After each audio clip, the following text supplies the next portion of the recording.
Halo sobat Bluefish, sobat yang sangat kucintai, sobat sesama olahraga dan sobat angler.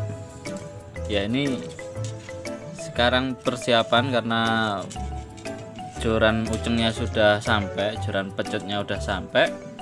Kita langsung rangkai saja ya. Ini dengan piranti-piranti yang bekas ya, maksudnya yang dulu-dulu nggak kepake, akhirnya sekarang kepake.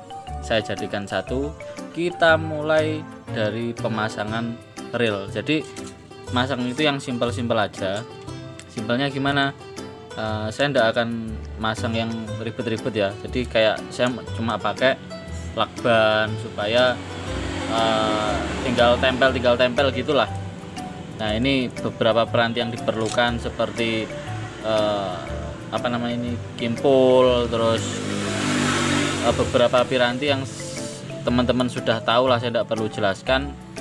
Tapi untuk timbelnya atau sinkernya saya pakai kili-kili penggantinya ya, karena ini ikan kecil jadi nggak perlu yang terlalu berat. Oke teman-teman, saksikan aja tutorialnya, siapa tahu bermanfaat. Monggo. Ini pancingnya juga kailnya cuma tinggal satu, jadi gas wes lah saeneke.